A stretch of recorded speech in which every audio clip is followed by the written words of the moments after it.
അജ്ഞാനതിമിരാന്തസ്യ ജ്ഞാനാഞ്ജനശലാകയാ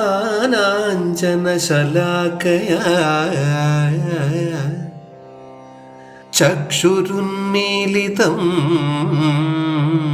യേന തസ്മൈ ശ്രീ ഗുരവേ നമഃ. ഹരി ഓം.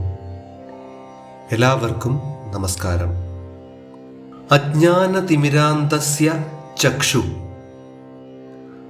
അജ്ഞാനം കൊണ്ടുണ്ടാകുന്ന തിമിരം ബാധിച്ച് അന്ധനായവൻ്റെ കണ്ണ്.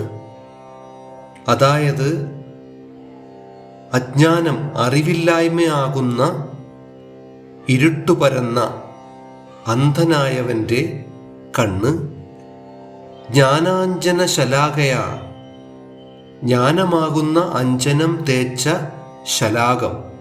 ശലാകം എന്നാൽ ആയുർവേദ വിധികളിൽ ചികിത്സിക്കാൻ ഉപയോഗിക്കുന്ന ഒരു ഉപകരണമാണ്.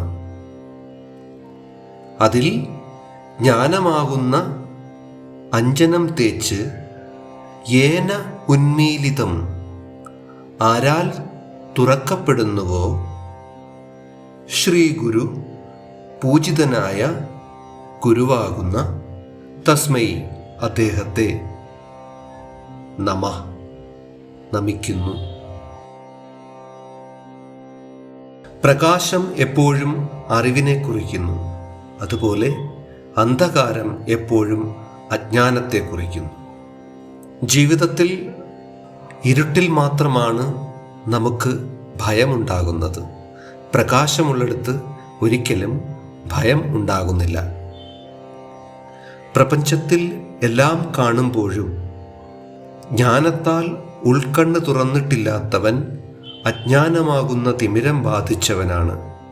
അവന് ഒരിക്കലും അനശ്വരമായ സത്യത്തെ അറിയുവാൻ സാധിക്കുന്നില്ല. അവൻ സദാസമയവും സ്ഥൂല നേത്രങ്ങൾ കൊണ്ട് അനിത്യമായ ബാഹ്യപ്രപഞ്ചത്തെ മാത്രം കണ്ടുകൊണ്ടിരിക്കുന്നു. അങ്ങനെയുള്ളവൻ്റെ ഉൾക്കണ്ണിനെ ജ്ഞാനമാകുന്ന അഞ്ജനം പുരട്ടി തുറപ്പിക്കുന്നവനാണ് ഗുരു.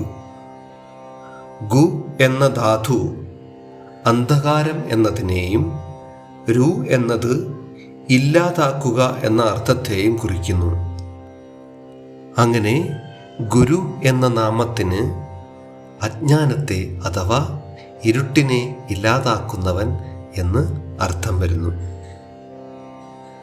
ആയതിനാൽ അങ്ങനെയുള്ള ഗുരുക്കന്മാരെ സ്തുതിക്കുന്നതിന് ഈ ശ്ലോകം നാം ജപിക്കുന്നു. എല്ലാവർക്കും നമസ്കാരം.